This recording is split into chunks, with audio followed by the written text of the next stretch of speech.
Ini terima kasih atas kehadirannya sekali lagi kepada bapak-bapak dosen, teman-teman mahasiswa yang telah ya mungkin sedang ada keluangan ya dalam waktunya. Terima kasih banyak. Semoga bisa menjadi sesi yang bermanfaat ya. Nah, di hari ini kita ada sedikit percobaan ya untuk terkait tugas dari mata kuliah geokimia. Di sini mereka atau teman-teman akan sebagaimana teman-teman lihat di layar ya di layar share screen akan memberikan presentasi ya, sedikit presentasi terkait tugas mata kuliah mereka gitu ya. Yaitu teman-teman ini diberikan data kimia ya, khususnya data kimia petrologi ya, yaitu batuan beku. Dan diminta untuk dari data mentahan tersebut dijadikan sebuah tabel ya, sebuah tabel, kemudian dianalisis sedikit ya, menurut mungkin teori-teori yang sudah saat ini disampaikan oleh bapak-bapak sekalian ya, bapak ibu dosen sekalian, atau dipelajari oleh teman-teman sekalian selama beberapa semester ini gitu ya. Sangat ringkas gitu ya. Dan juga memang persiapan juga tidak panjang panjang gitu ya. Jadi mungkin mohon maaf apabila misalnya belum sesuai standar yang diharapkan misalnya, tapi alhamdulillah sudah banyak apa ya, sudah banyak sudah maksimum effortnya gitu. Kemudian ya begitu sebagaimana ini diharapkannya memang materi ini atau simulasi ini adalah dalam rangka mungkin sedikit gambaran ya ketika nanti di dunia kerja khususnya ketika berkaitan dengan um, bekerja menggunakan ilmu atau apa namanya data geokimia atau kimia secara umum bisa sedikit familiar ya. Nah, sudah sedikit memahami gitu bagaimana apa saja sih yang akan didapatkan gitu. Nah, harapannya seperti itu. Dan izin juga kepada semuanya yang hadir saat ini, saya akan sedikit memberi pengantar ya, bukan dalam rangka menggurui, mudah-mudahan gitu, hanya sebagai mungkin sedikit ya tadi dasar-dasar ketika nanti kita membahas atau menonton siaran ini gitu ya. Ada sedikit gambaran atau sedikit pemahaman terkait materi yang disampaikan oleh teman-teman kita. Karena memang akan sangat singkat ya, atau relatif singkat ya 10 menit yang diberikan oleh kami kepada teman-teman mahasiswa. Ya. Kita mulai sedikit saja ya, mudah-mudahan berkenan semuanya untuk mengikuti. Sebentar. Ya. Apa sih definisi ilmu geokimia ya? Secara umum, yang kita lihat saya ambil dari Britannica ya. Disiplin geokimia adalah disiplin dalam ilmu geologi yang berhubungan dengan kelimpahan relatif ya, distribusi dan migrasi dari unsur-unsur kimia di bumi beserta isotopnya. Ini saya ambil dari Britannica ya, website yang cukup terkenal yang banyak mungkin jadikan rujukan ya atau secara pribadi saya untuk melihat-lihat secara sekilas ya terkait definisi-definisi atau penjelasan istilah-istilah geologi ya. Kemudian dari sumber yang lebih umum lagi yang sangat populer ya Wikipedia, ilmu geokimia sendiri adalah cabang dalam ilmu kebumian yang menerapkan prinsip-prinsip kimia untuk memperdalam pemahaman tentang mekanisme sistem-sistem geologi di bumi dan sistem planet lain. Intinya memang ya ilmu kimia ini adalah ilmu yang mempelajari geologi baik itu apa produknya yaitu batuan dan sebagainya uh, khususnya maupun nanti ada cairan juga produk-produk dari apa yang ada di bumi gitu ya dengan menggunakan atau dari sisi kimia gitu ya. Secara umum seperti itu. Semoga semoga ya menjadi sedikit pencerahan ya, atau mungkin wawasan yang terkait nanti pemaparan di kesempatan kali ini. Kemudian sedikit lagi juga unsur-unsur. Apa itu unsur-unsur? Nah, di sini memang di kesempatan apa presentasi ini teman-teman akan banyak bercerita tentang unsur gitu. Unsur atau senyawa atau dalam bahasa Inggrisnya elemen gitu. Mungkin sedikit memperkenalkan apa itu unsur dan elemen. Kita lihat di sini ada sedikit gambar ya dari mulai tata surya, bumi, rumah, bola, kumbang, kertas ya. Ini semua kita lihat dari kiri ke kanan ini semakin kecil ya. Perbandingan relatif lebih kecil dari benda yang ada di sebelah kanan relatif lebih kecil daripada benda di kirinya gitu. Bumi tentunya lebih kecil daripada tata surya. Ya bola pasti tentunya lebih kecil daripada bumi gitu. Dan di bawah ini adalah sel darah merah, virus, DNA, atom, inti atom sama proton gitu ya. Dan memang unsur ini ya ada di level proton gitu. Atomik ya, atomic nucleus ini. Dia ada di apa percampuran atau gabungan dari proton dan atomic nucleus ini ya. Akhirnya dia itu atom. Sebuah atom itu adalah ya unsur tadi ya. Jadi memang satuan terkecil. Makanya setiap benda yang di universe ini dalam semesta ini ya, memang diciptakan atau terbangun dari unsur-unsur gitu ya. Nah, kita tahu unsur-unsur yang mungkin tidak akan dibahas ini yang sudah banyak dipelajari di kimia, baik itu di mungkin SMP, SMA, dan selainnya gitu ya. Sedikit kita baca, setiap benda fisik di dunia terbangun dari unsur-unsur kimia, sebagaimana saya telah katakan, termasuk mineral dan batuan yang dipelajari oleh seorang geologis atau ilmu atau peneliti kebumian ya. Kalau kita geologis, maka sangat penting untuk mengenali unsur-unsur tersebut serta mempelajari karakteristik. Nah, ini sedikit penjelasan tentang unsur yang akan dibahas nanti oleh teman-teman mahasiswa ya. Kemudian ini sedikit tentang kelimpahan unsur ya.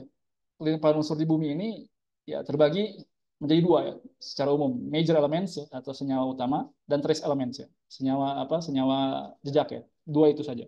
Maksudnya apa? Jadi elemen-elemen atau unsur-unsur yang di atas 0,1% presentasinya atau jumlahnya secara kuantitatif di atas 0,1 dia akan tergabung sebagai major elements ya, yaitu bahasa Indonesia-nya tadi senyawa utama. Adapun ketika sebuah elemen atau komposisi dari senyawa itu di bawah 0,1 ya, itu dikategorikan sebagai trace elements atau dalam bahasa Indonesia-nya apa, elemen atau senyawa jejak gitu ya.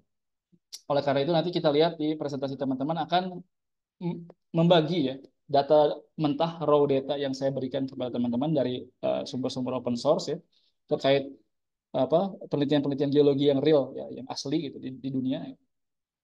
Kalau nggak salah georock.com ya, atau saya lupa apa lagi, ada dua, saya ambil dari georock.com, nanti akan lihat seperti itu, major elements dan trace elements. Dan secara umum major elements pengenalannya adalah ini adalah data-data unsur-unsur atau senyawa yang dominan di bumi ya, di bumi ini baik itu di mineral ataupun di batuan gitu ya. Kita lihat beberapa ini ya klasifikasi, di sini ada winter dan dari white. Saya bacakan saja dari winter ya, bahwa yang paling besar itu Fe ya, Fe besi dan oksigen ya 30% kurang lebih. Kemudian disusul dengan silika yang memang sangat banyak kita tahu ya. Kemudian magnesium 14%, kemudian aluminium, kalsium, dan apa es ya, sulfur. Jadi memang inilah yang apa namanya dominan ya. Walaupun ya kita katakan memang nanti major elements juga bervariasi ya tergantung nanti batuannya misalnya atau di lokasi mana. Tapi secara umum 7 atau 6 ini akan selalu besar gitu ya presentasi ketika kita menganalisis komposisi kimia dari suatu benda ya khususnya di sini batuan ya. Sedikit baca kembali mayoritas Fe besi dan nikel ya, ada di inti bumi ya. Adapun oksigen, magnesium, silika, kalsium dan aluminium ada di permukaan secara umum ya. Jadi seperti itu ya. Itu yang akan nanti teman-teman bahas ya, teman-teman mahasiswa. Kemudian, kenapa kita hari ini mengambil data geokimia? Karena saya sudah atau kita sudah berdiskusi bahwa ada teman-teman mungkin atau bapak-bapak sudah mengetahui secara umum ya bahwa kita untuk geokimia ini kita mengambil sampel. Kemudian dianalisis sampel tersebut menggunakan metode-metode kimia ya. Contohnya di sini ini saya ambil dari tesis saya S2 kemarin, bisa mikroskop, litografi ya, ataupun XRD, XRF, ICP, yaitu mass spectrometer di PMA. Nah, ketiga analis ini yang menghasilkan data kimia ya. Kalau ini menghasilkan data pedografi. Nah, dari situlah sebetulnya dibangun interpretasi berdasarkan pola-pola atau anomali dari data-data geokimia ya. Adapun di kesempatan kali ini teman-teman mahasiswa hanya akan sampai ke sini ya. Hanya akan sampai mereka sudah dikasih sebuah sampel yang sudah diolah, maksud dianalisis oleh suatu analisis baik XRD, XRF, atau ICP, ataupun IPMA. Mungkin teman-teman bisa jadi menjelaskan, bisa jadi tidak ya, tergantung di data mereka ada atau tidak keterangan tersebut. Kemudian mereka mendapat sebuah data mentah ya dari analisis tersebut dan mereka akhirnya mencoba memaparkan yaitu elemen-elemen tadi ya, baik itu major ataupun trace. Adapun interpretasi ya tentunya kita tahu mungkin itu di ranah mungkin S1 ataupun mungkin yang sudah profesional gitu. Akhirnya menjadi interpretasi terakhir yang sesuai dengan kebutuhan. Apakah itu di riset ataupun di industri gitu. Petunjuk presentasi ini teman-teman mahasiswa sudah dibekali, cuman ini kita bahas sedikit ya. Masing-masing mahasiswa akan diberikan waktu maksimal 10 menit untuk memperkenalkan diri. Ya, jadi harus tahu nih siapa saja yang memperkenalkan diri supaya barangkali ada pertanyaan ke salah satu, bisa via chat ya untuk yang online ke mahasiswa yang mana gitu terkait datanya ataupun terkait secara umum presentasinya. Kemudian part kedua mereka menjelaskan data geokimianya ya baik tabelnya yang mereka olah dari data mentah ataupun analisis singkat yang telah mereka buat ya. Kemudian mereka harus menutup presentasi dengan baik. Adapun ini teknis untuk para pesertanya, jadi kita skip. Nah, kita masuk ke poin keempat, di mana nanti penilaian silakan bapak-bapak dan ibu-ibu atau teman-teman bisa mengkomentari sendiri atau menjadikan referensi sendiri beberapa hal ya. Pertama, originalitas tugas ya, tidak ada copy paste. Ya. Itu sangat penting di ranah akademik, khususnya bagi saya pribadi ya, bahwa kita menunjukkan ya kemampuan diri kita sendiri gitu ya. Sejauh mana gitu, jangan sampai kita ya menjadi orang lain gitu ya. Kedua, kerapian presentasi ya supaya enak dilihat atau tidak dan sebagainya. Kemudian pemahaman, tentunya pemahaman terkait isi presentasinya, terakhir cara presentasi. Itu sedikit gambaran yang saya berikan.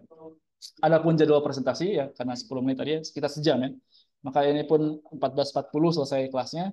Kalau mereka menggunakan maksimal waktu dari presentasi maka akan selesai di akhir pelajaran ini ya 14.40.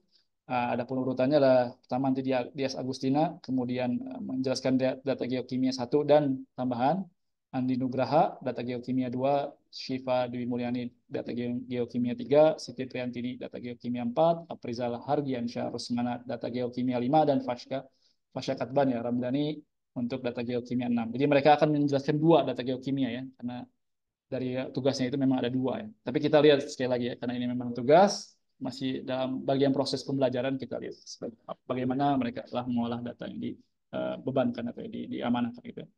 Mungkin sekian dari saya ya. Mungkin kita langsung masuk saja ya ke peserta pertama ya, itu Dias Agustina. Jadi kita ada waktu 10 menit ya untuk presentasi beliau.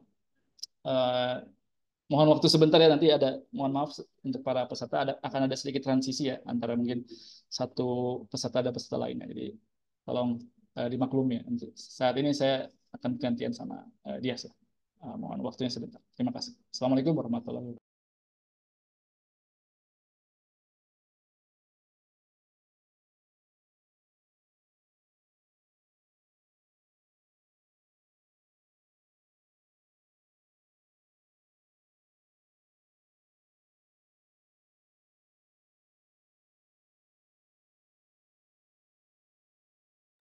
Ya, ini sudah di data pertama, yaitu punya Dias Agustina ya, data geokimia 1.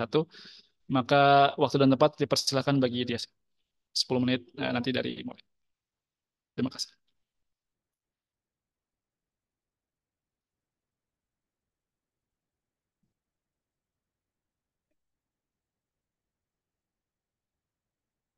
Assalamualaikum.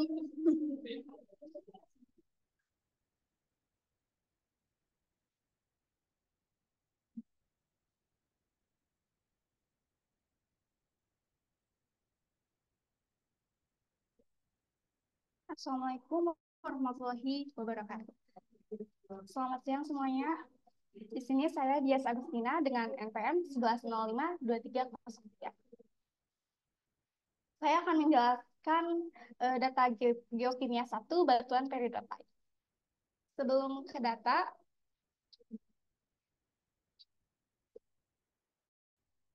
sebelum ke data, kita akan menjelaskan pengertian peridotite dulu. Peridotite adalah batuan beku intrusif yang tergolong batuan ultramafic. Hal ini berarti batuan ini memiliki kandungan magnesium atau Mg dan besi atau Fe yang tinggi, serta kandungan silikon dioksida atau SiO2 yang rendah kurang dari 45%. Peridotite terbentuk dari kristalisasi magma kaya Mg dan Fe yang berasal dari mantel bumi. Magma ini mengeras di bawah permukaan bumi, tidak sampai mencapai permukaan.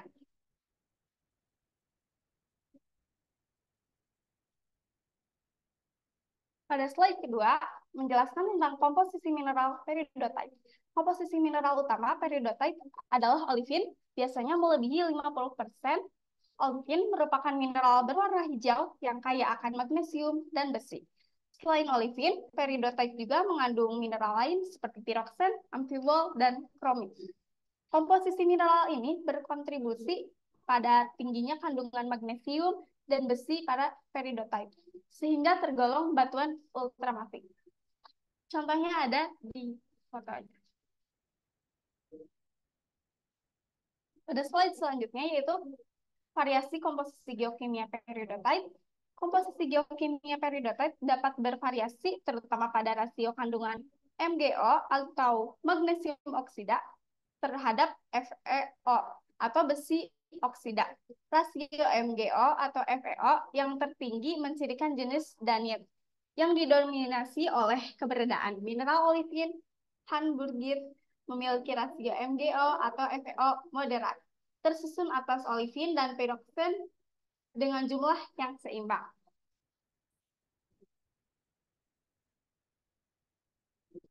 Pada slide selanjutnya yaitu ada diagram klasifikasi UGS. Diagram klasifikasi UGS adalah alat yang digunakan untuk para ahli geologi untuk mengklasifikasi batuan ultramafic intrusif, yaitu batuan beku yang terbentuk jauh di bawah tanah dan kaya akan magnesium dan besi. Diagram ini membantu mengidentifikasi berbagai jenis periodotite berdasarkan persentase modal atau persentase berdasarkan volume. Dari tiga mineral mafik utama, olefin, ortoksen, dan klinopiroksen. Diagram segitiga juga dengan setiap sudut mewakili salah satu dari tiga mineral, yaitu olefin, ortoksen, dan klinopilit. Sisi-sisinya yaitu segitiga menunjukkan persentase modal yang meningkat dari mineral dari 0% dari sudut hingga 100% di tengah. Bagian dalam segitiga dibagi menjadi beberapa bidang berdasarkan mineral dominan yang ada. Pada area hijau, pada diagram menandakan wilayah di mana presentasi modal olefin, ortoksen, dan klinopsen. Mengidentifikasi periodotite mantel-mantel yaitu khas interpretasi umum dari area hijau. Olefin yang tinggi, periodotite mantel biasanya mengandung persentase olefin yang tinggi, biasanya melebihi 50% volume.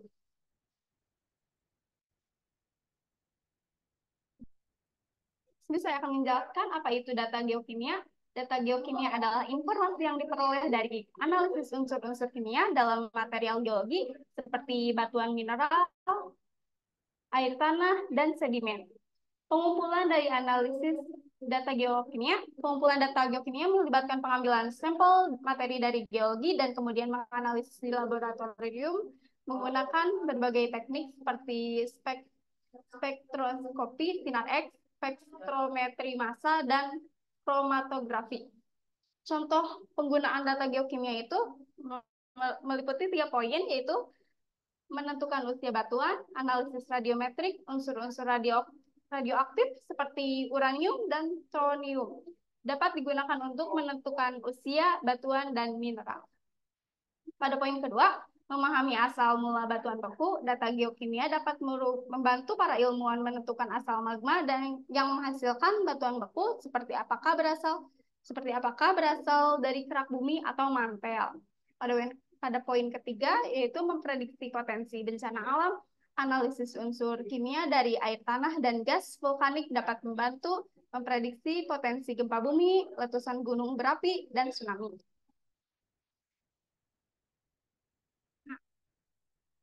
Data geokimia itu terbagi jadi 3 elemen, yaitu major elemen, trace elemen, dan minor elemen.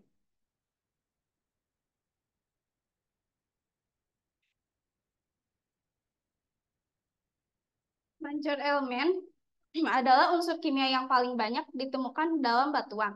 Unsur-unsur ini membentuk dasar batuan dan menentukan sifat-sifatnya. Tabel ini menunjukkan komposisi kimia dari 10 sampel batuan periodotite. Sini ada silika, titanium, dan aluminium oksida, dan sebagainya. Tabel tersebut mencantumkan komposisi oksida utama dalam persen berat, WT, dan persen.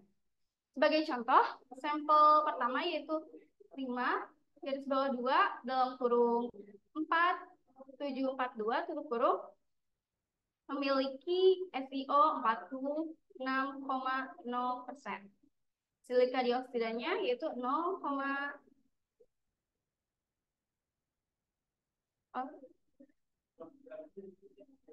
pada sampel tersebut pertama yaitu 5 garis bawah 2 4742 tutup kurung yaitu SiO-nya 46,05%. Pada selanjutnya yaitu trace elemen.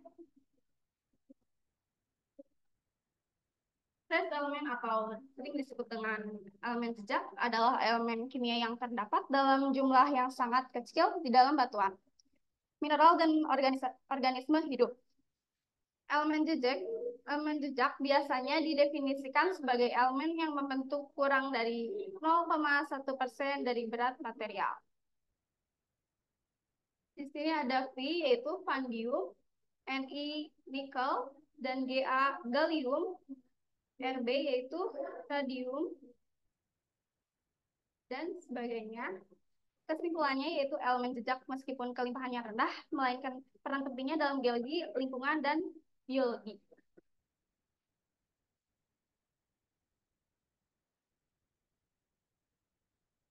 Selanjutnya yaitu minor, elemen minor sering disebut sebagai minoregment atau elemen jejak adalah elemen yang kimia yang hadir dalam jumlah yang relatif kecil dalam batuan, mineral, dan organisme hidup.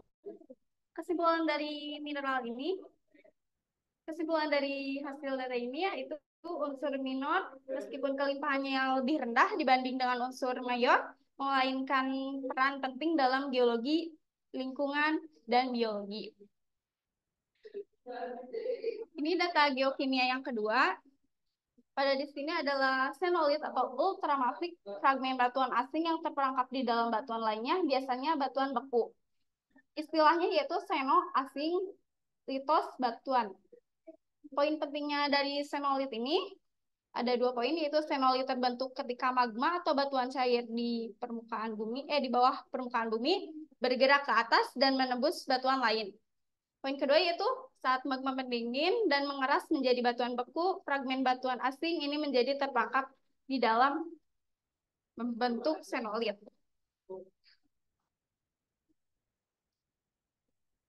Mungkin sekian dari saya. Mohon maaf apabila banyak kesalahan atau ada salah kata. Wassalamualaikum warahmatullahi wabarakatuh.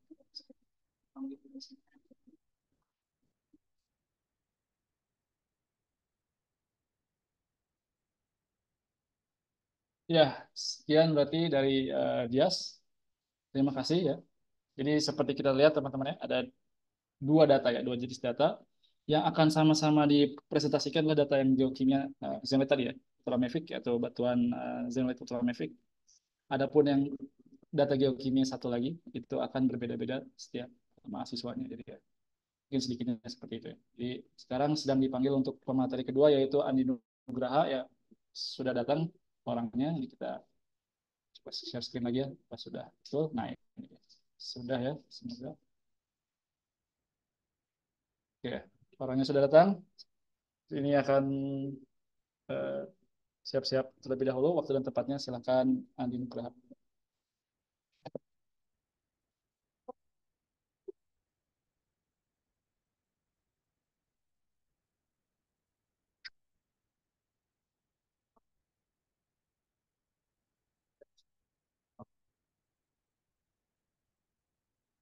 Nah, udah on cam.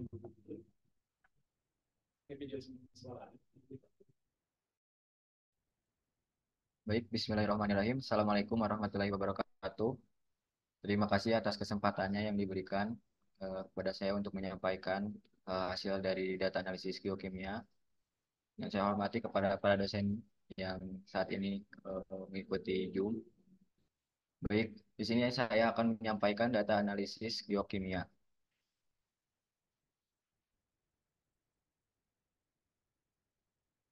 Untuk pertama-tama, apa itu geokimia?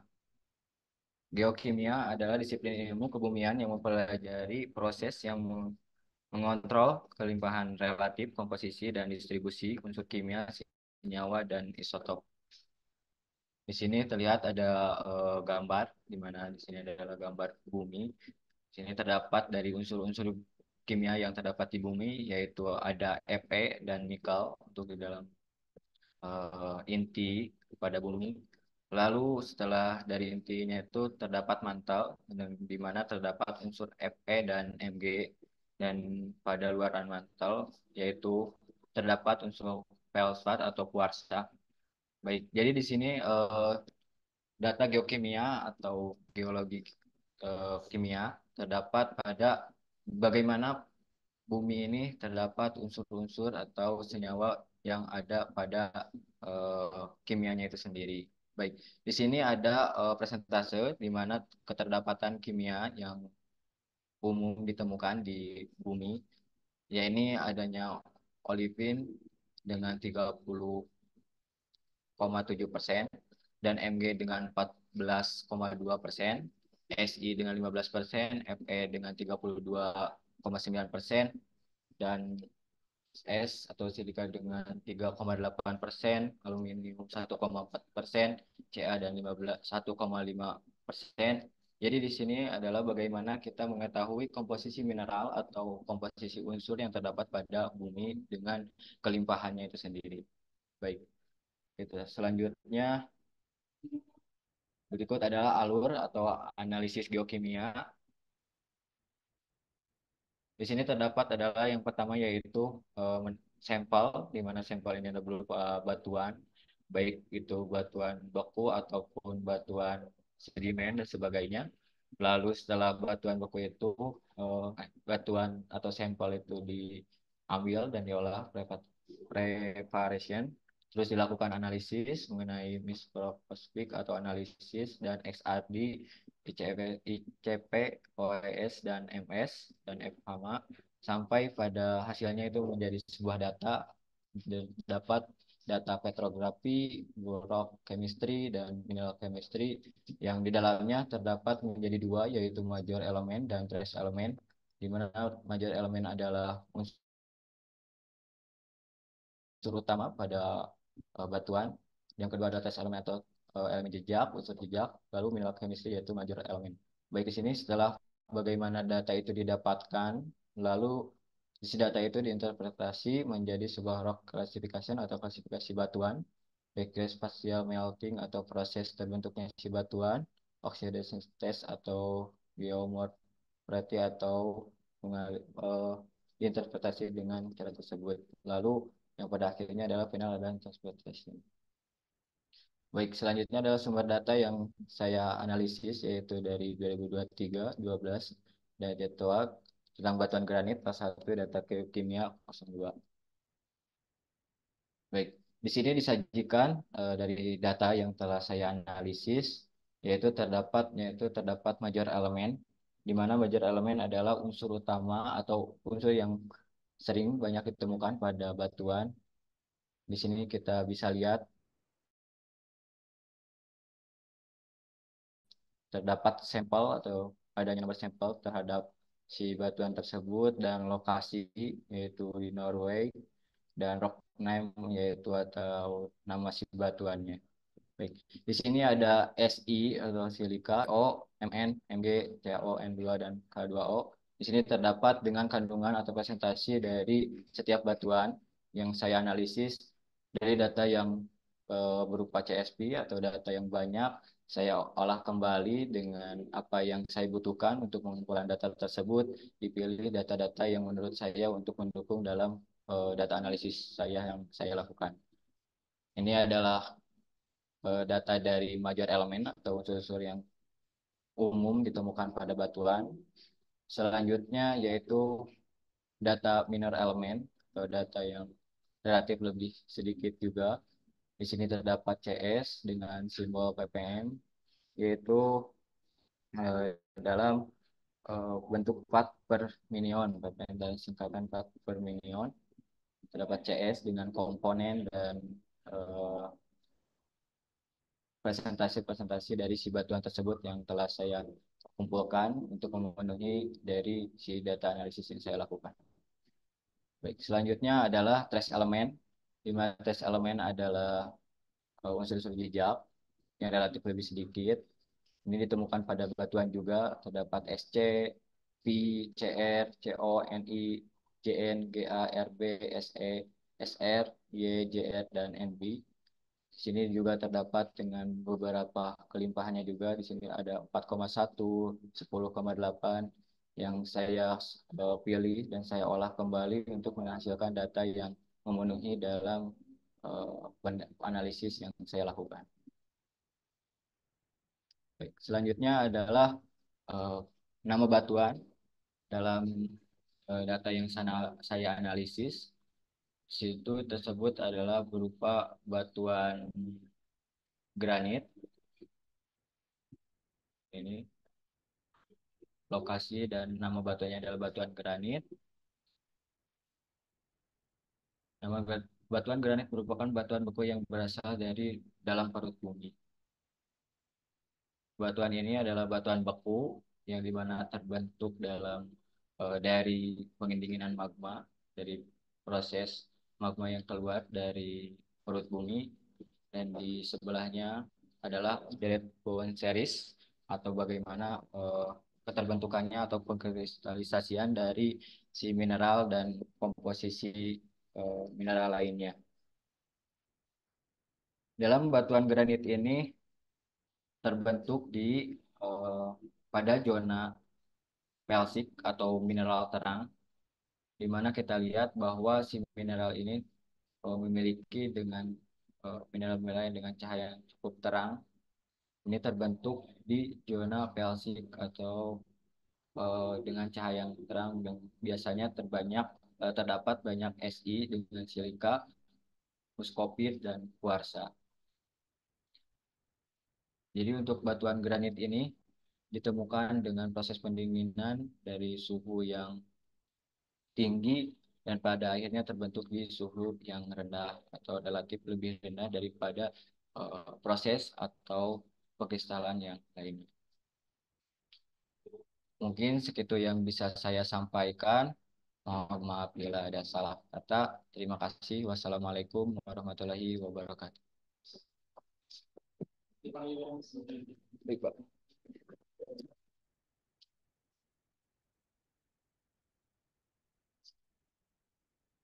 Oke ya. Alhamdulillah sudah untuk peserta kedua yaitu Andi Nugraha. Ya, kelihatannya ada beberapa komentar yang memang data yang kedua tidak ada ya kalau untuk dalam presentasi Andi ya, terkait batu utama. Ini jadi catatan saja. Silakan bagi nanti peserta online yang ingin bertanya, silakan di kolom chat saja. Gitu. Mungkin tampung dulu pertanyaannya. Nanti kita mungkin kalau ada waktu insya Allah ya, ada ini ya, ada kesempatan kita bahas di akhir. Kalau tidak ya mohon maaf. Tapi silakan komentar ataupun apa namanya catatan silahkan disampaikan di kolom chat ya. Sambil kita menunggu peserta selanjutnya. Peserta selanjutnya itu.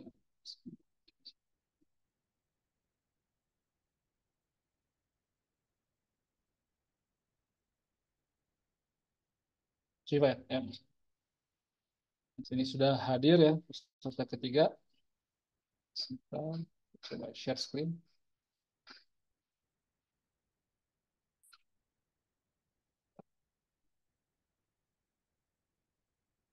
Screen.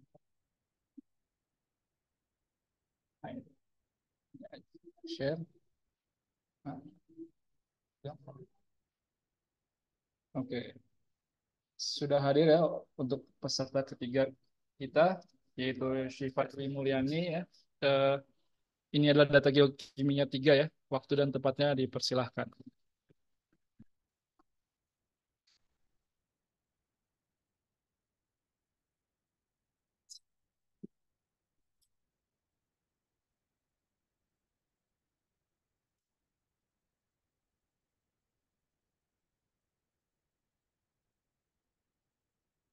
Bismillahirrahmanirrahim.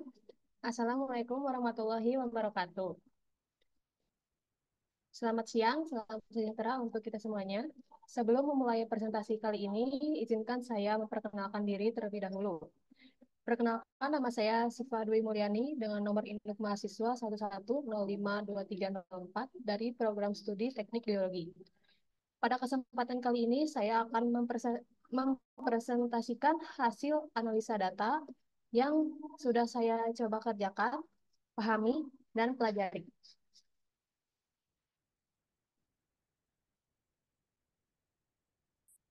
Sebelum saya menunjukkan hasil dari analisa data saya akan memperkenalkan dulu apa itu data geokimia.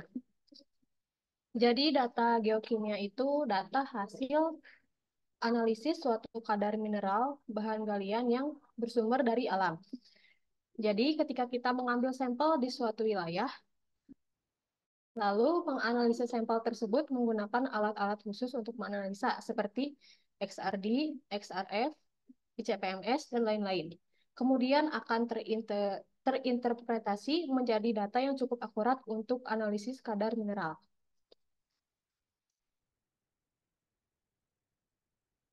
Di sini saya mendapatkan dua data yang sudah saya olah. Data yang pertama itu ada data geokimia 3 yang membahas tentang batuan Hartsburgite yang dilakukan di beberapa negara. Contohnya itu ada di Turki, Afrika Selatan, Antartika, Cina, negara-negara Eropa, dan lain-lain. Di dalam data geokimia 3 ini juga dijelaskan berbagai kayak tectonic setting, location comment, sama tekstur batuannya. Lalu yang kedua itu ada data geokimia UH ultramafic xenolith.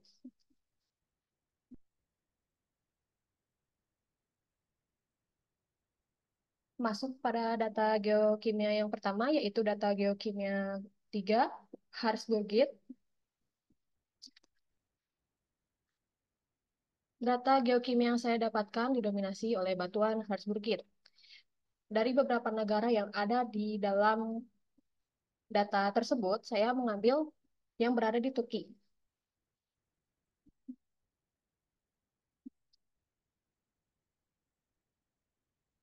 Hartsburgite merupakan salah satu dari batuan beku ultrabasa atau ultramafik atau sangat basah.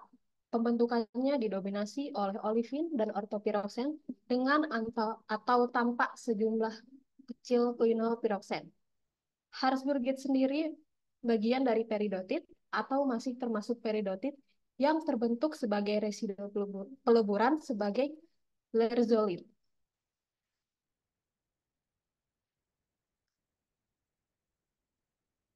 Hartsburgite biasanya mengandung beberapa persen spinel kayak kromium sebagai mineral aksesoris. Adapun juga Hartsburgite, garnet biring yang sedikit jarang, biasanya ditemukan sebagai xenolit dalam kimberlite.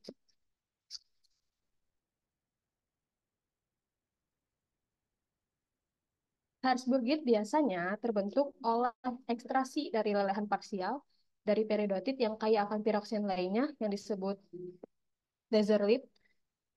Magma cair yang diekstraksi dari Hartsburgite dapat kemudian tererupsi ke permukaan seperti basalt.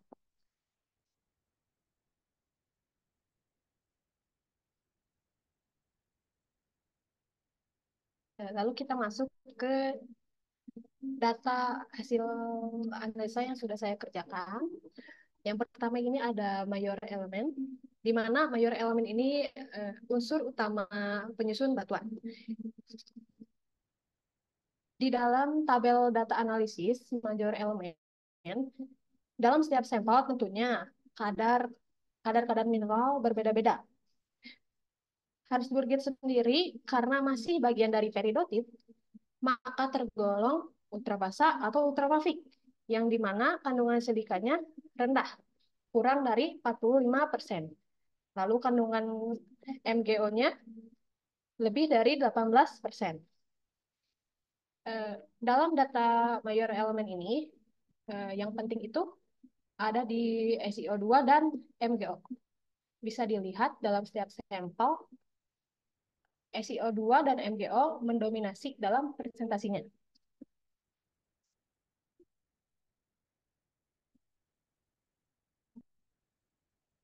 Lalu ada minor elemen, yang dimana unsur yang jumlahnya sekitar 0,1%. Bisa dilihat dari data-data dari tabel persenan minor elemen semuanya, jumlahnya berkisar 0, sekian dalam setiap sampel.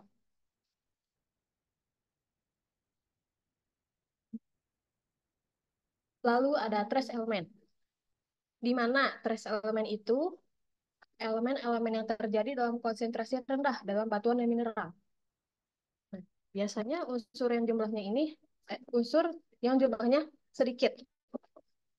Bisa dilihat di sini banyak sampel yang unsur kimia itu masih kosong.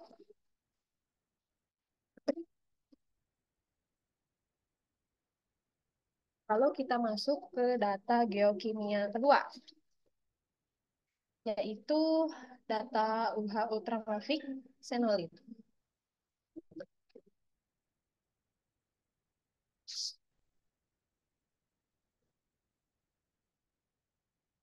Nah, di sini saya belum mengetahui persis batuan-batuan apa yang ada di setiap sampel. Tapi bisa dipastikan kandungan-kandungan kimia di sini menunjukkan batuan ultramafic. Bisa dilihat dari SiO2-nya kurang dari 45%. Dan MgO-nya juga presentasinya lumayan besar.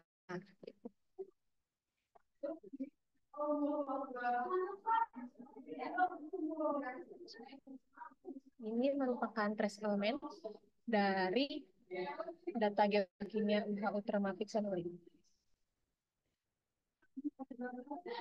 Ini merupakan minor elemen dari UH ultramafic phenolid.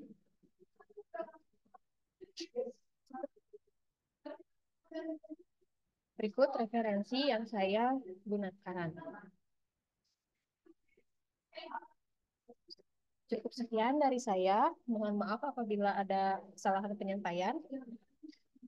Terima kasih atas para hadirin yang sudah mendengarkan. Wassalamualaikum warahmatullahi wabarakatuh.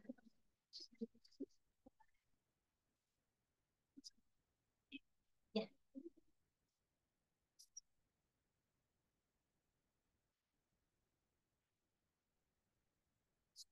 Ya, alhamdulillah sudah untuk presentasi ketiga ya dari Syifa. Terima kasih. Alhamdulillah. Kemudian selanjutnya peserta keempat. Kalau nggak salah itu Aprizal ya kalau nggak salah. Rizal.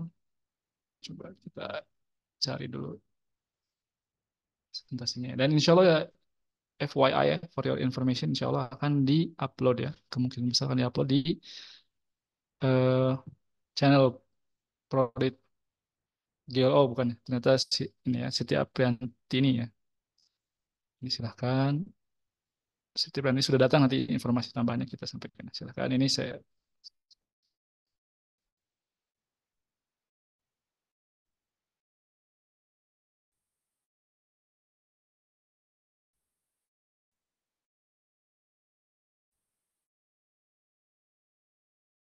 muncul.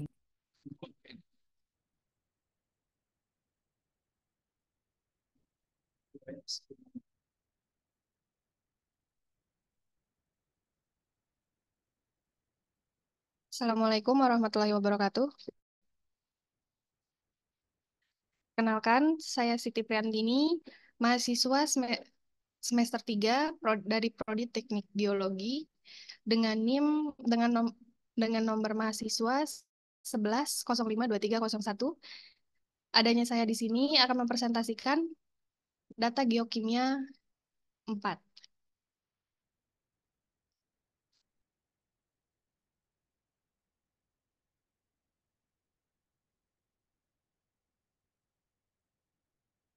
Yang pertama, apa itu data geokimia?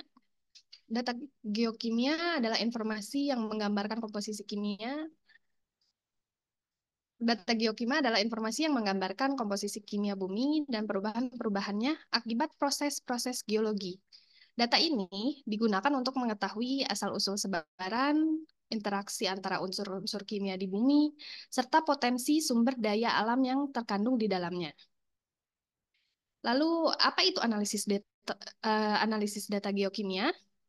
Analisis data geokimia itu adalah proses yang mempelajari komposisi kimia bumi dan perubahan-perubahannya akibat proses-proses geologi, melibatkan pengumpulan dan evaluasi data tentang kandungan unsur-unsur kimia dalam berbagai media seperti batuan, tanah, air, dan tumbuhan.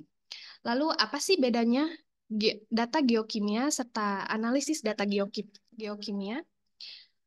Yang saya ketahui bahwa data geokimia itu adalah hasil dari analisis data geokimia. Jadi, analisis data geokimia itu proses, lalu data geokimia itu hasil dari prosesnya analisis data geokimia. Nah, sebelum berikut adalah gambar batuan diorit. Batuan diorit adalah jenis batuan beku, batuan beku intrusif yang memiliki tekstur veneris, yang berarti butir-butir mineralnya kasar hingga sedang dan warnanya cenderung gelap, biasanya abu-abu gelap hingga hijau keabu-abuan. Komposisi mineral utama pada batuan diorit adalah feldspar, plagioklas, and hornblende atau piroxen. Lalu di sini adalah data sampel yang saya ambil dari data geokimia 4. Berikut ada sampel 1 dengan nama sampel yang sudah tertera, serta nama batuannya, diorit quartz. Lalu lokasi sampelnya sudah tertera. Sampel kedua, sampel ketiga, dan sampel keempat bisa dilihat semuanya. Ini data geokimia 4 yang saya olah. Selanjutnya, data kelima, keenam, ketujuh, dan kedelapan. Lalu selanjutnya ada sampel ke-9 dan ke-10. Dan selanjutnya ini adalah tabel presentasi kandungan kimia pada batuan diorit yang saya ambil. Ini adalah semuanya ada pada data-data data sampel yang saya ambil. Lalu selanjutnya ini di sini ada bentuk olahan data UH ultramafic sinolid.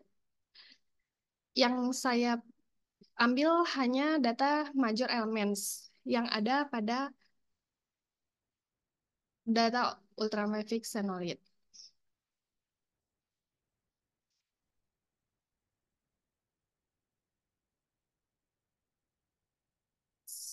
Sekian dari saya.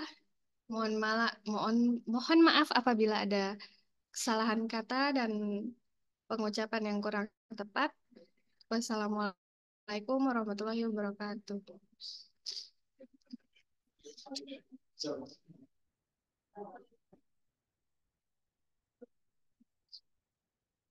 Ya, terima kasih untuk Siti ya, Siti Priantini atau lebih dikenal Apri. Selanjutnya, peserta kelima, yaitu Aprizal. Aprizal Hargiansyah Rusmana. Saya masih menunggu kehadiran dari beliau.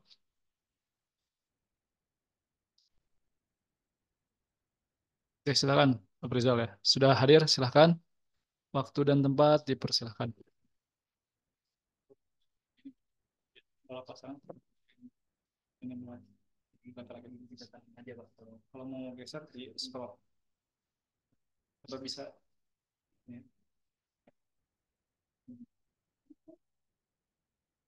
Mau di mau dipegang aja. Kami kedengaran Mas Haris saja harus dekat sini.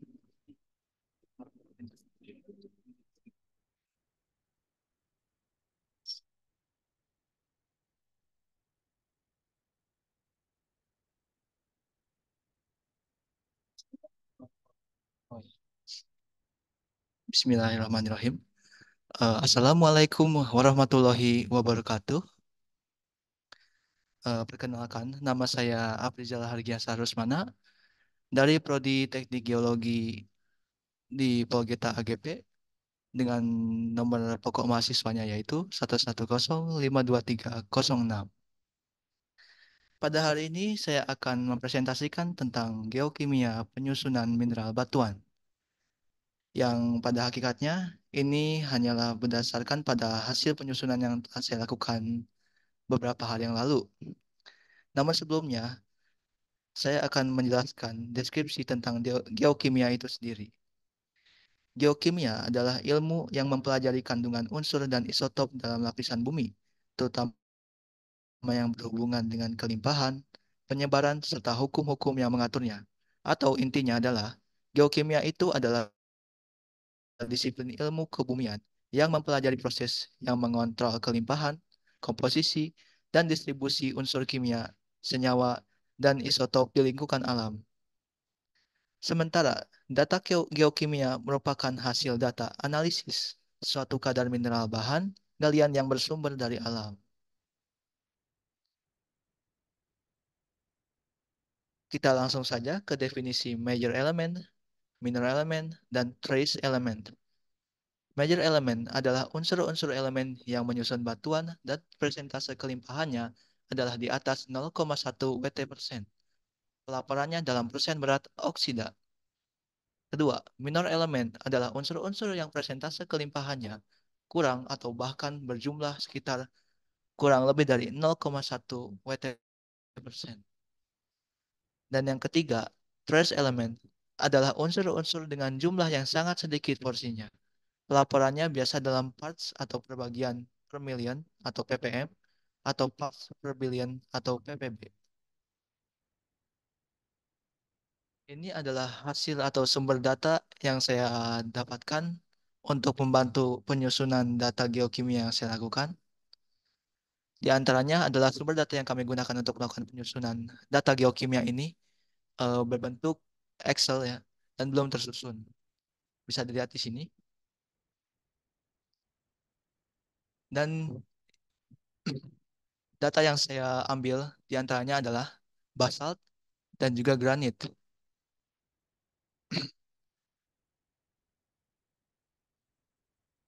Pertama, penjelasan batuan basalt. Pengertian dari batuan basalt adalah batuan yang berwarna gelap, berbutir halus, dan merupakan contoh batuan beku yang utamanya tersusun atas mineral piroksin dan plagiokelas.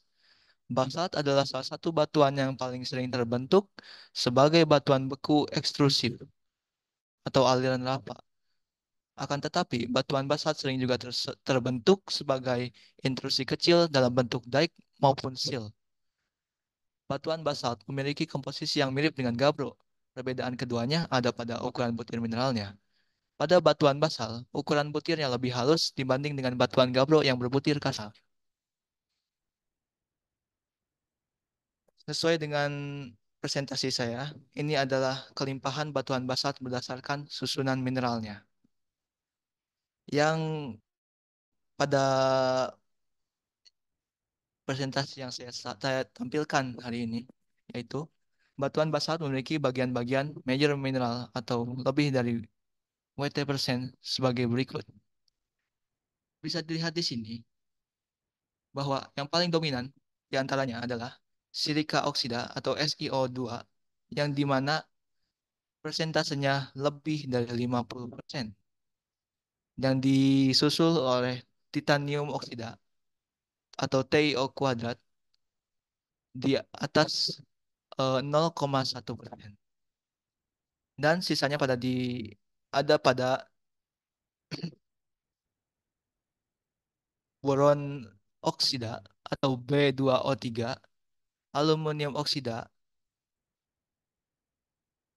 kromium oksida, dan juga disusul oleh mineral-mineral batuan yang ada di bawahnya ini ya. Lalu selanjutnya, batuan basalt memiliki bagian-bagian minor mineral atau kurang dari 0,1 Wt% sebagai berikut. Ini adalah minor elemen yang saya tandai. Di antaranya adalah kromium oksida dan juga fosforus oksida. Yang di mana presentasi di antara keduanya ini cukup kecil. Kromium oksida yang paling kecilnya yaitu 0,02%. Dan yang tertingginya adalah 0,3%. Tidak lebih dari itu. Yang kemudian disusul oleh fosforus oksida yang dimana dia yang paling kecil adalah 0,1% dan yang terbesarnya adalah 0,11%. Ini adalah kelompok-kelompok mineral yang termasuk ke dalam bagian mineral-mineral yang antaranya kurang dari 0,1 Wt%.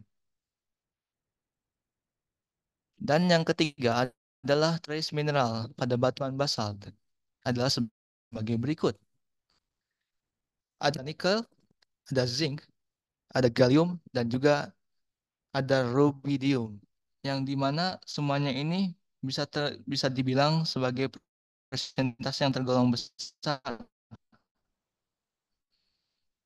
namun tidak dengan kuantitasnya. Jadi bisa batuan basalt. Lalu selanjutnya, saya akan menjelaskan tentang batuan granit. Batuan granit adalah batuan beku intrusif yang terbentuk dari magma yang mendingin dan membeku di bawah permukaan bumi. Magma ini kaya akan mineral kuarsa, feldspar, dan mika, yang memberikan granit karakteristiknya yang khas. Proses pembentukan granit, magma yang terperangkap di bawah permukaan bumi perlahan-lahan mendingin dan mengkristal selama jutaan tahun. Kristal-kristal ini saling mengikat dan membentuk batuan padat yang kita kenal sebagai granit. Proses pendinginan yang lambat ini menghasilkan kristal yang besar dan interground, memberikan granit teksturnya yang khas pula. Sini juga akan saya sebutkan kelimpahan batuan granit berdasarkan susunan mineralnya. Yang pertama pastinya adalah major mineral, yang sama juga dengan batuan basalt yang telah saya bahas sebelumnya, yang didominasi oleh silika, titanium, dan juga boron, yang dimana silikanya paling tertinggi adalah 68%, disusul oleh titanium sebesar 1,15%. Mohon maaf karena boron oksida di sini tidak ditemukan. Lalu kemudian adanya minor mineral atau yang kurang dari 0,1%. Bisa dilihat di sini bahwa mangan dan fosforus adalah dua dari mineral yang milik minor mineral elemen ya. Yang dimana mangan mendapati 0,19% dan yang terkecil adalah 0,1%, fosforus 0,01% dan yang tertinggi adalah 1,69%. Tidak lupa juga batuan granit memiliki bagian-bagian atau trace mineral elemen sebagai berikut. Serupa dengan batuan basalt, namun di sini didominasi oleh rubidium yang dimana tingkat persentase trace mineralnya itu sendiri lumayan tinggi. Dan yang terendah adalah 188, tertingginya adalah 288. Mengindikasikan bahwa batuan granit pun memiliki trace mineral. Bisa disimpulkan bahwa kandungan mineral ini juga pada batuan-batuan yang telah saya analisis, basalt dan granit, pada umumnya sebagian besar hanyalah berupa major dan minor elemen, di mana kedua unsur elemen ini hanya dapat ditemukan pada lapisan bumi litofil atau litosfer, di mana bisa ditemukan pada kerak permukaan bumi, dibantu dengan analisis geokimia dan berbagai sumber yang mumpuni. Namun bukan berarti kandungan trace elemen tidak dapat ditemukan di sini, melainkan hanya dengan persentase jumlah yang sangat amat sedikit.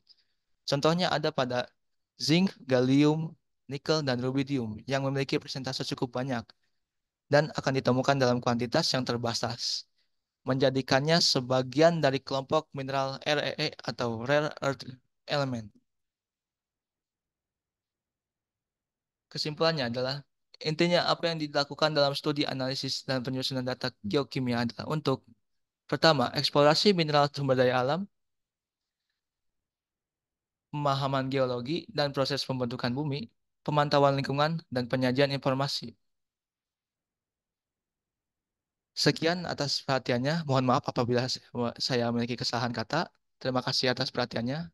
Mohon undur diri. Assalamualaikum warahmatullahi wabarakatuh.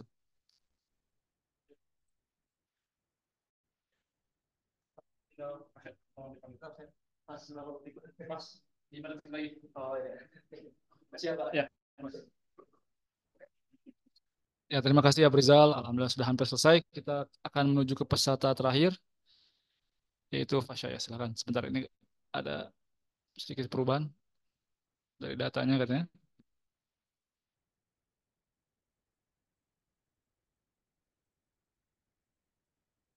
Sebentar ya. Ini mana? Ini. Ini. Copy dulu.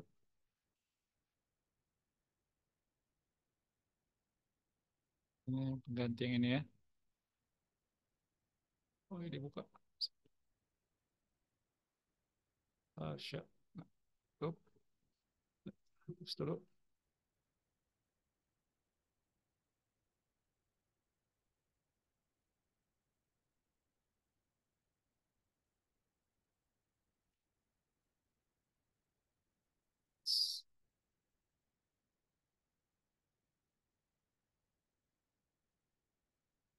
Udah lama nih nggak buka flash disk nih. Udah zamannya online semuanya. Coba cek, oke sudah ya. Nah, sudah silakan waktu dan tempatnya dipersilakan untuk Fasya. Oh, biasanya pakai itu. Pakai scroll atau pakai lagi. Terus kalau bisa dipegang saja atau bisa sambil di.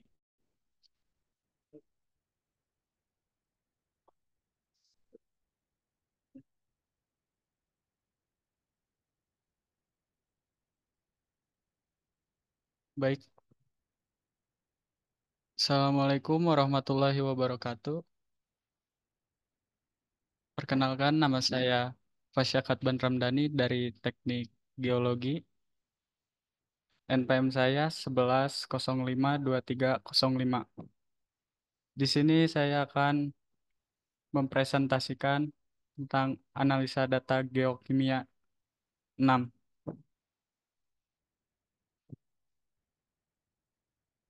Data batuan yang saya olah adalah batuan andesit yang berada di daerah California, Dogo Island, dan Rusia.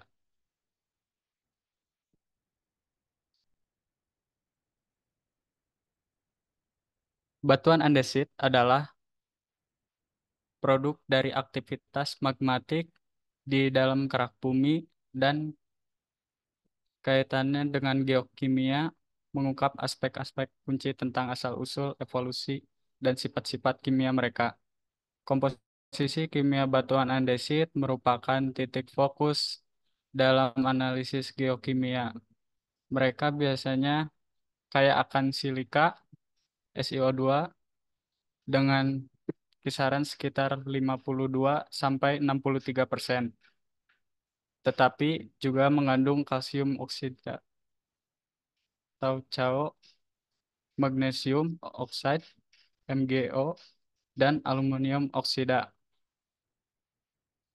Al2O3, dalam proporsi yang bervariasi.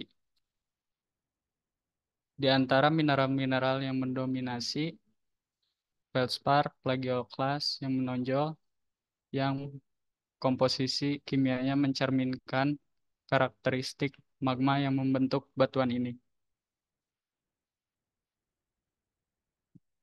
Selanjutnya, batuan andesit merupakan jenis batuan vulkanik yang sering ditemukan di wilayah busur vulkanik seperti di daerah Krakatoa. Batuan ini berwarna abu-abu hingga hitam dan memiliki tekstur porfiritik atau sedang dengan kristal-kristal mineral yang lebih besar tersebar dalam matriks yang lebih halus. Lalu selanjutnya di sini ada deret Bowen, dan menurut deret Bowen yang menggambarkan urutan kristalisasi mineral dari lelehan magma saat mendingin, andesit terbentuk pada suhu menengah. Dalam deret Bowen, kristalisasi dimulai dengan pembentukan mineral mafik seperti olivin, piroksin pada suhu tinggi, diikuti oleh plagioklas. Ketika magma mendingin, lebih lanjut mineral-mineral seperti amfibol dan plagioklas yang lebih dulu mulai mengkristal. Di sini ada gambar deret bone yang lebih jelasnya, lebih besar. Dan bisa kita lihat di sini andesit terbentuk di pertengahan.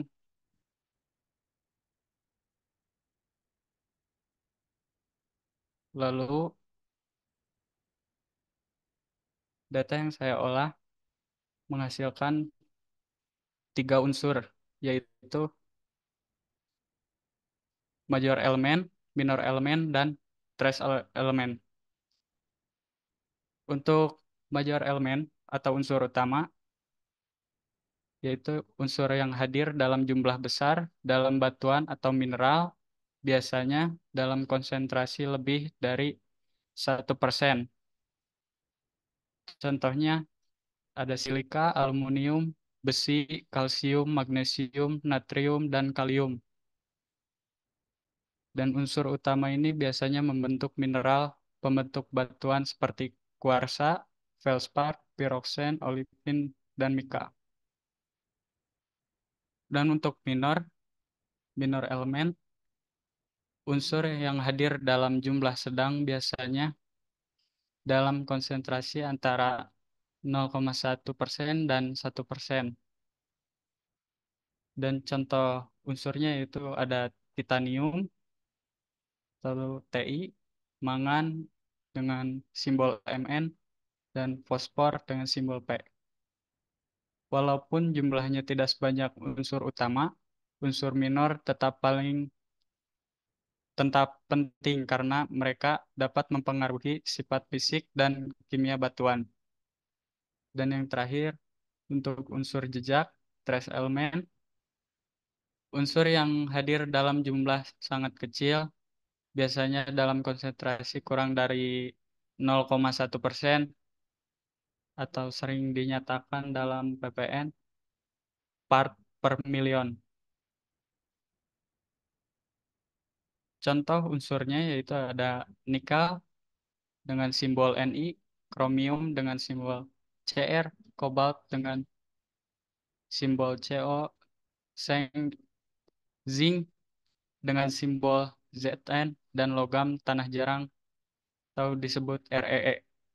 Meskipun jumlahnya sangat kecil, unsur jejak sangat penting dalam studi geokimia karena mereka dapat memberikan informasi tentang proses-proses geologi seperti magmatisme, metamorfisme, dan sedimentasi. Untuk yang selanjutnya, di sini ada tabel yang menjelaskan tentang kandungan unsur dari suatu batuan yang saya ambil datanya. Untuk daerah California, batuan andesit, SiO2-nya memiliki 59,27% dan TiO2 0,79%, Al2O3 15,9%, Fe2O3-nya 4,85%, FeO-nya tidak ada, FeOT-nya tidak ada, CaO-nya 6,7%, MgO-nya 4,84%, MnO-nya 0,08%, K2O-nya 1,79%, Na2O-nya 3,69%, P2O5-nya 0,41%, LOI-nya 1,39%. Dan berikut yang lainnya. Dan untuk selanjutnya, trace element.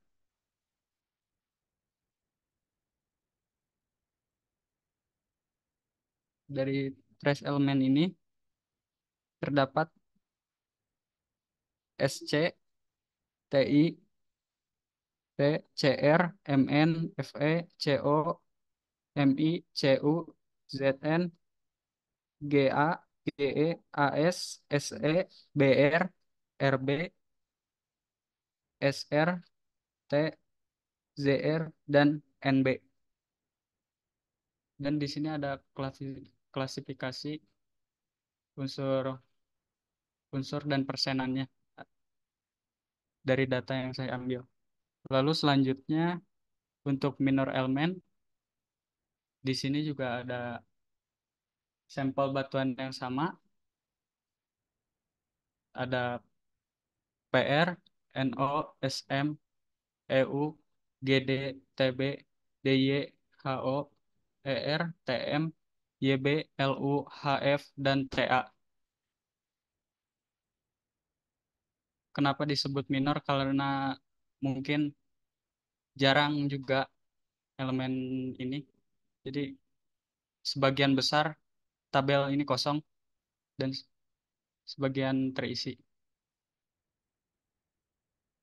Mungkin cukup sekian yang dapat saya sampaikan.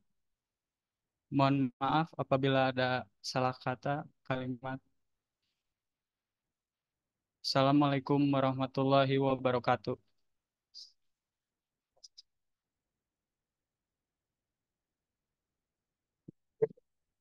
Oke, terima kasih. Eh, Alhamdulillah ya, semua sudah selesai memberikan presentasinya. Saya terima kasih juga kepada mungkin bapak-bapak, ibu-ibu, atau mungkin teman-teman mahasiswa, baik yang ya hadir offline maupun online. Sekali lagi sebagai informasi tambahan dapat diakses ya ini nanti di apa namanya YouTube ya, YouTube. Alhamdulillah sudah ada YouTube Prodi. Bisa diakses kembali barangkali ada yang ingin mungkin melihat ulang ya. Di akhir kata saya mohon maaf apabila ada kekurangan dari sisi saya ataupun dari teknis kegiatan ini ya, ini mungkin percobaan pertama dari saya. Semoga bisa jadi ada perkembangan-perkembangan selanjutnya di ke depan hari, di kemudian hari. Terima kasih Pak Hadis ya. Ini yang masih bertahan ya. Eh, Siap, siap. yes. Mohon maaf nih Pak kalau misalnya belum bisa banyak tanya jawab nih. Atau mungkin ada komentar boleh, Aman. masih ada waktu nih. Boleh. Silakan kalau misalnya ada yang sepatah dua patah kata, boleh? Sejauh ini aman kok, kan nggak ada. Aman, oke. Aman, Baik, baik. alhamdulillah. Alhamdulillah ya. Selamat. Ini mungkin Ya, sekali lagi ingin Pak Hadis nih, Masya Allah, ini bidangnya Pak Hadis ya, saya sebagai ini ya, di sana. Jadi ya, bisa. nanti bisa jadi ini teman-teman mungkin bisa dapat nanti masukan dari Pak Hadis kan terkait penjabarannya gitu ya nanti. Pak Hadis nanti Siap. mungkin di lain waktu gitu. Ya Alhamdulillah Siap, sudah selesai. Pak, insya Allah. Mohon maaf Alhamdulillah. untuk mungkin diskusinya akan dilakukan offline karena keterbatasannya waktu ya, kalau gitu. Terima kasih perhatiannya. Saya pamit undur diri. Kami pamit undur diri. Subhanakallahumma bihamdika asyhadu an la ilaha illa anta astaghfiruka wa atubu ilaik. Izin untuk dimatikan Zoom-nya. Terima kasih semuanya.